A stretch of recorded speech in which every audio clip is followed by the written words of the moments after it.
slow, methodic, fluid, and precise.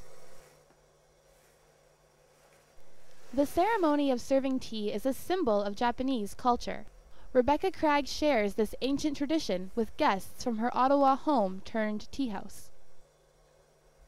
There's something, I think, that is very universal or very appealing about the gesture, that people appreciate perhaps the reverence or the respect or the way or the tone in which it's done. Here in Ottawa, who practices tea, and who would want to sit through a half-an-hour preparation process for a few sips of tea? I didn't know if Canadians would be interested.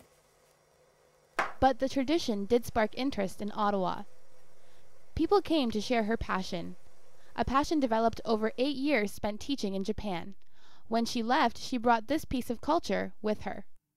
I think probably the word ceremony is very attractive. It's very mysterious. And so people have in their mind some notion of what it is to drink tea in a tea shop or go for high afternoon tea at the Chateau Laurier, but they don't really know what it is to go for the Japanese tea ceremony. So I think they're intrigued by what their friend tells them. They think it might be an intriguing way to spend a cultural afternoon and try something different. How did you go from Western woman living alone in Japan, trying to experience the culture, going to Japanese tea ceremonies, to now this person who offers the same ceremonies in their own house? How was that transformation made? It was definitely a long process. So the evolution of the arc of my character development changed quite a bit.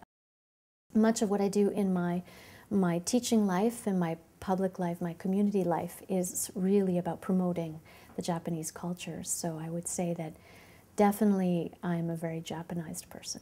What kept you motivated to keep pursuing your goal of becoming a tea practitioner? At the end of a long week, I really just enjoyed the peace and tranquility of the tea room.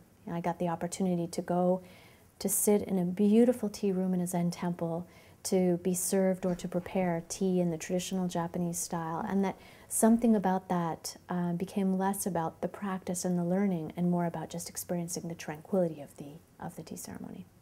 For this Canadian woman, serving Japanese tea is a cultural adjustment as tranquil as the ceremony itself. Ellen Mauro, CJTV News, Ottawa.